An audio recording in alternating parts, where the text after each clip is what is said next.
My name is Adeboye Akimbade Adefalalu, also known as Uncle Ade.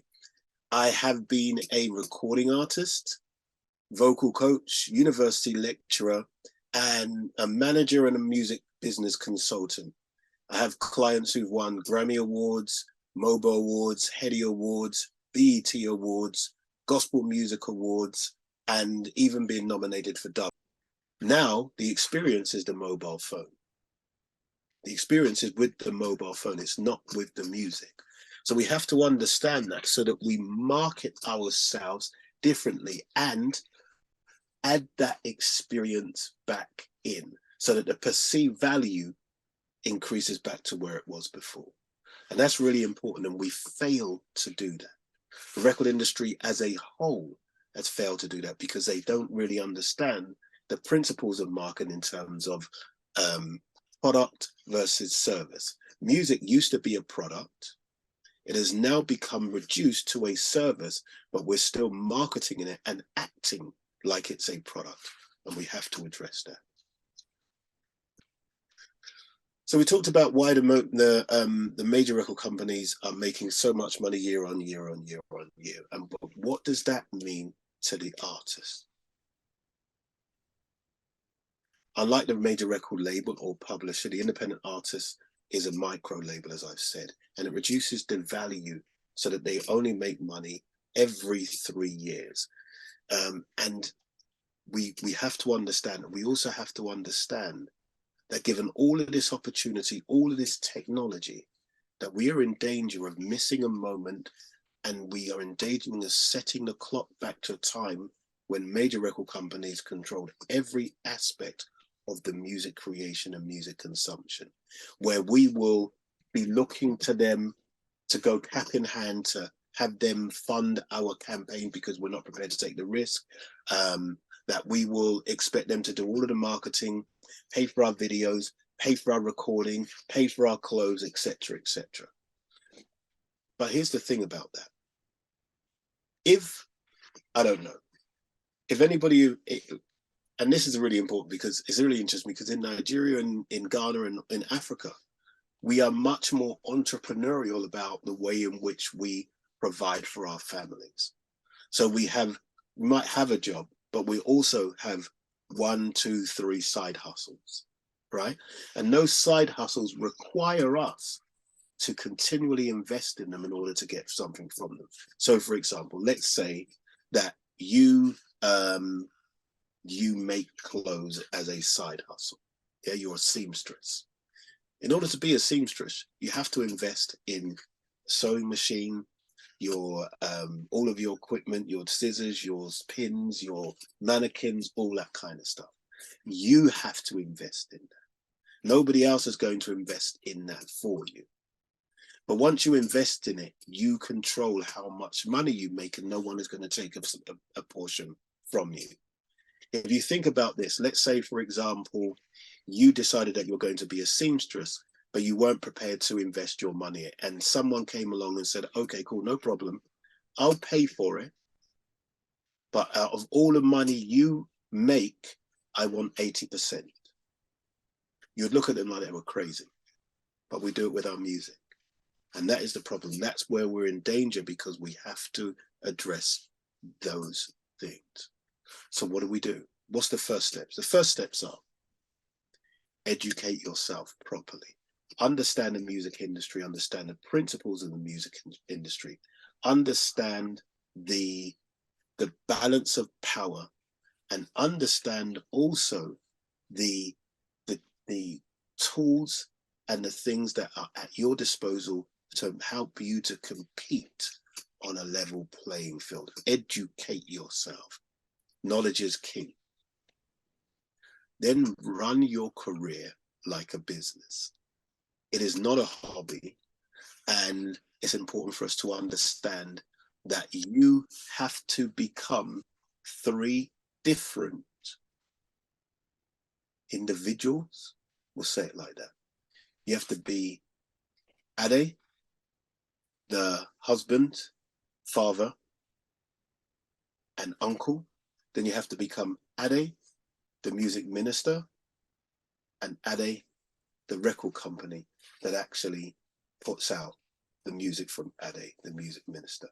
But they're all the same person. Now, Ade, the artist, just wants to make music. He only is interested in making music. But the music that he desires to make has an impact upon his relationship, has an impact upon the relationship with his children, his wife, and anyone who's dependent upon him. So if Ade, the musician, only makes music for himself and doesn't consider how that music will then service the needs of his family, he will be in trouble. So Ade, the business person, has to make all of the business decisions on behalf of Ade, the artist, so that Ade, the artist, can provide for Ade, the person, the husband, father, and provider. So it's really important that you understand that you're all three of those individuals, and you need to then partition yourself off accordingly. Now, you can't separate yourself from Ade, the artist. You also can't separate yourself from Ade, the provider, but you can engage somebody to be Ade, the business person. So you can engage a consultant, a manager, or whomever, but somebody has to take care of the business and make decisions to make you as a business a viable proposition. And that's a really important mindset for you to adapt. Next thing, change your mindset. Change your mindset. It's a business, it's not a hobby, and it's not just for ministry. It's not just for ministry. We often are convinced that we should just sing for God. That's true. But what's also true is God gave you gifts so that you could go out and multiply. And when you comes to Judgment Day, he's going to ask you, what did you do with the gifts that I gave you? And you're going to say, well, I didn't really multiply because I thought it was just about ministering. So I sang for free. I recorded music and just put it out. I didn't put any effort into the business, etc., etc. And then God says to you, but I gave you access to the knowledge because streams are free. Put on these amazing workshops for you to know about the business. So I didn't just give you the gift of voice, I gave you the gift of business. I gave you the knowledge, and you didn't multiply in the way that you needed to. Do you understand? So it's really important for us to change our mindset.